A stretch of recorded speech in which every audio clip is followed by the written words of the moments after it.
పశువుల్లో వైరస్ వల్ల వచ్చే గాలికుంటు వ్యాధిని నివారించేందుకు పశువులకు వ్యాధి నిరోధక టీకాలు ఇచ్చే శిబిరాన్ని రైతులు సద్వినియోగం చేసుకోవాలని ఆదిలాబాద్ జిల్లా పశు వైద్యాధికారి దూదురామ్ రాథోడ్ అన్నారు. పశు సంవర్ధక శాఖ ఆధ్వర్యంలో నిర్వహిస్తున్న ఉచిత సామూహిక గాలికుంటు వ్యాధి నిరోధక టీకాల పంపిణీ కార్యక్రమంలో ఆయన పాల్గొన్నారు. ఈ సందర్భంగా మావల మండల కేంద్రంలో ఏర్పాటు చేసిన కార్యక్రమంలో సిబ్బందితో కలిసి పలు పశువులకు వ్యాధి నిరోధక టీకాలు వేశారు. ఈ సందర్భంగా డాక్టర్ దూదురామ్ రాథోడ్ మాట్లాడుతూ ఈ నెల 15వ తేదీ నుండి ఏప్రిల్ 5వ తేదీ వరకు పశు సంవర్ధక శాఖ ఆధ్వర్యంలో పశువులకు ఉచితంగా టీకాలు వేస్తున్నామని వెల్లడించారు. ఆవులు, గేదెలు, పశువుల్లో వైరస్ వల్ల ఈ వ్యాధి వచ్చే అవకాశం ఉంటుందన్నారు. ఒక పశువు నుండి మరో పశువుకు ఈ వ్యాధి సోకుతున్నందున ముందస్తు జాగ్రత్తగా రైతులు తమ పశువులకు వ్యాధి నివారణ టీకాలను వేయించాలని సూచించారు.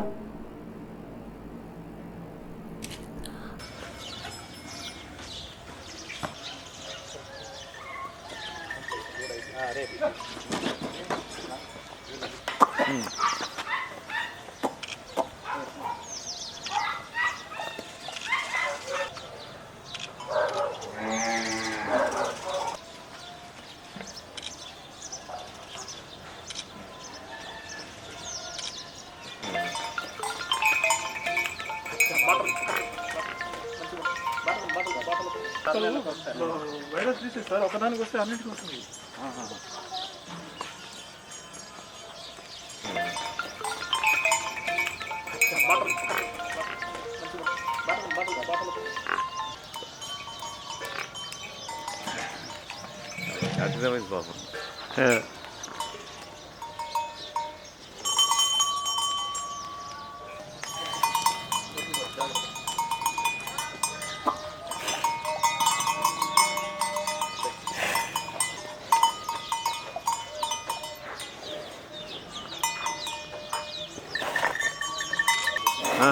అన్నట్టు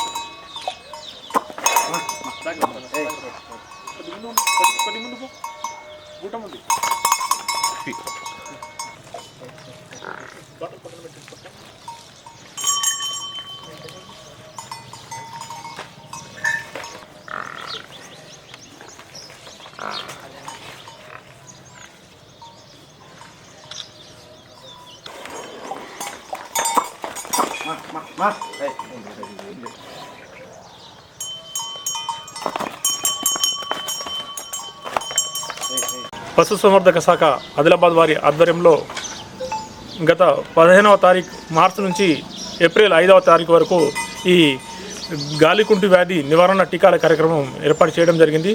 అందులో భాగంగా ఈరోజు మావల గ్రామంలో ఇక్కడ క్యాంప్ నిర్వహించడం జరిగింది. ముఖ్యంగా రైతులు తమ వద్ద ఉన్న పశువులకు, ముఖ్యంగా ఆవులు కానివ్వండి, గేదెలు కానివ్వండి, ఎడ్లు కానివ్వండి, వీటికి ఈ గాలికుంటు టీకా ఇప్పించుకోవాల్సిందిగా కోరుతున్నాము.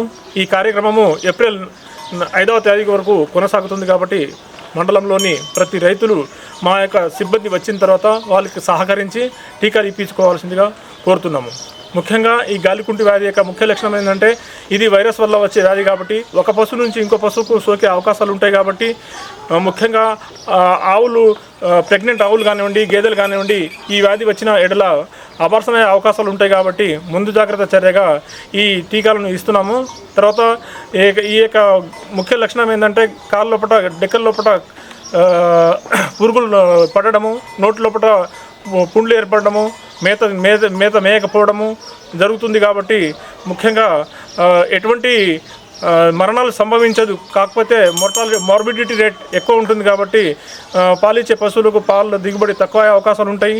అందుకని చెప్పేసి ప్రతి పశువుకు, ప్రతి ఆవులకు, గేదెలకు రైతులు దీన్ని సద్వినియోగం చేసుకోవాలని చెప్పేసి కోరుతా ఉన్నాము.